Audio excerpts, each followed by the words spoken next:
Hello and welcome to the channel. The Senate has called on the electoral body INEC in adhering to the Constitution and Electoral Act 2022 during the next elections to be held in the country, the governorship election. There has been widespread criticisms aimed towards INEC during the just concluded presidential and National Assembly elections, owing to the electoral body abandoning their own guidelines as results were being collated.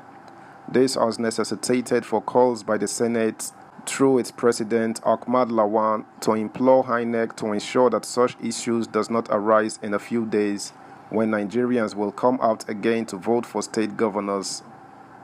Subscribe, like, share, and comment. Thank you. March 11 elections. Adhere to Constitution, Electoral Act, Senate tells INEC.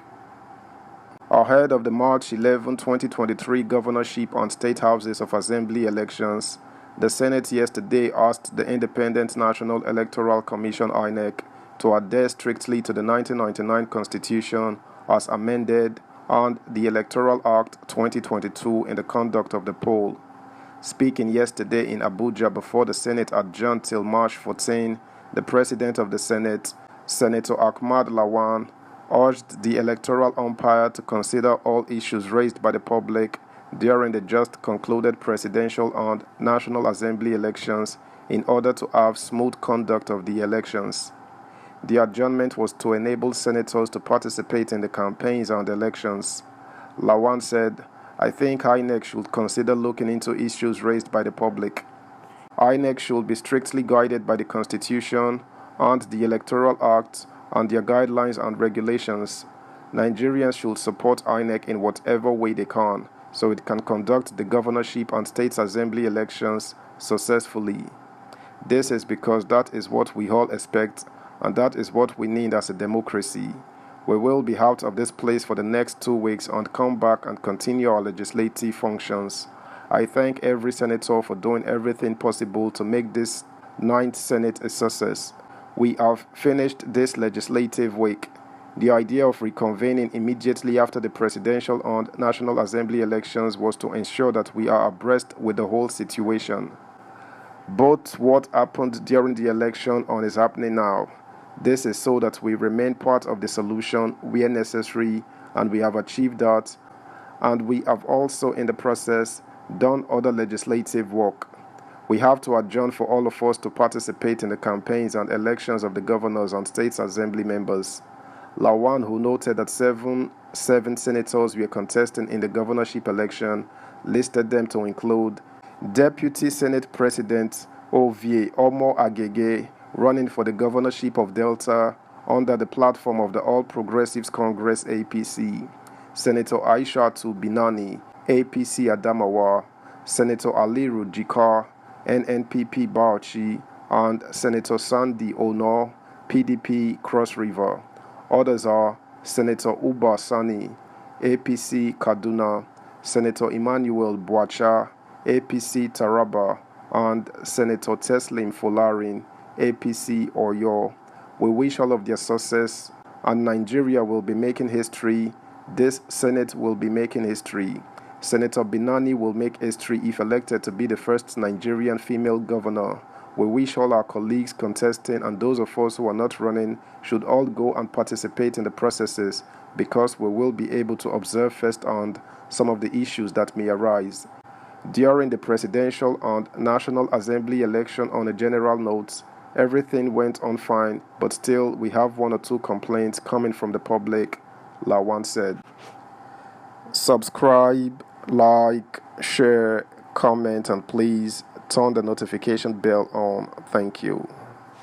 Meanwhile, the coalition of northern groups CNG on Thursday extended its congratulatory message to the All Progressives Congress President-elect Bola Ahmed Tinubu and Vice President-elect Kashim Shettima.